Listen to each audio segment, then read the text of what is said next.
cooking కోసం oil వాడితే మంచిదా గీ వాడితే మంచిదా నెక్స్ట్ 1 మినిట్లో మీకు కావాల్సిన క్లారిటీ నేను ఇచ్చేస్తా ఈలోపు మీరు ఇంకా మన పేజ్ని ఫాలో చేయకుంటే వెంటనే చేయండి మనం వీడియోలోకి వెళ్ళిపోదాం sunflower oil canola oil mustard oil వంటి సీడ్ ఆయిల్స్లో లెనోలిక్ యాసిడ్ అనే ఒక ఒమేగా 6 ఫ్యాటీ యాసిడ్ ఉంటుంది ఎప్పుడైతే మనం ఈ లెనోలిక్ యాసిడ్ కన్జంప్షన్ని అధికంగా తీసుకుంటామో ఇన్ఫ్లమేషన్ జరిగి మనకు హార్ట్ అటాక్ వచ్చే ఛాన్సెస్ కూడా ఉన్నాయి ఈ ఒక్క భయంతో మనోళ్ళు దీనికి ఆల్టర్నేటివ్ సొల్యూషన్ వెతుక్కున్నారు అదే గీ డెఫినెట్లీ హెల్తీ ఫ్యాటే బట్ మీరు తెలుసుకోవాల్సింది ఏంటంటే గీలో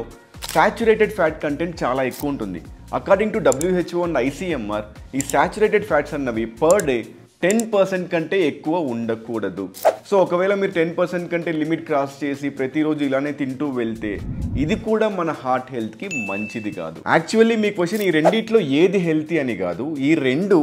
ఎంత క్వాంటిటీ తీసుకుంటే హెల్తీ అని మీరు వాడేది ఆయిల్ అయినా ఘీ అయినా పర్ డే ఐడియల్లీ 20 నుంచి 25 ml లోపు మాత్రమే ఉండాలి ఈ వీడియో ప్రతి ఒక్కరికి హెల్ప్ అవుతుంది సో ఈ వీడియోని మీ ఫ్రెండ్స్తోనూ మీ ఫ్యామిలీ మెంబర్స్తోనూ ప్రతి ఒక్కరితోనూ షేర్ చేసుకొని హెల్ప్ చేయండి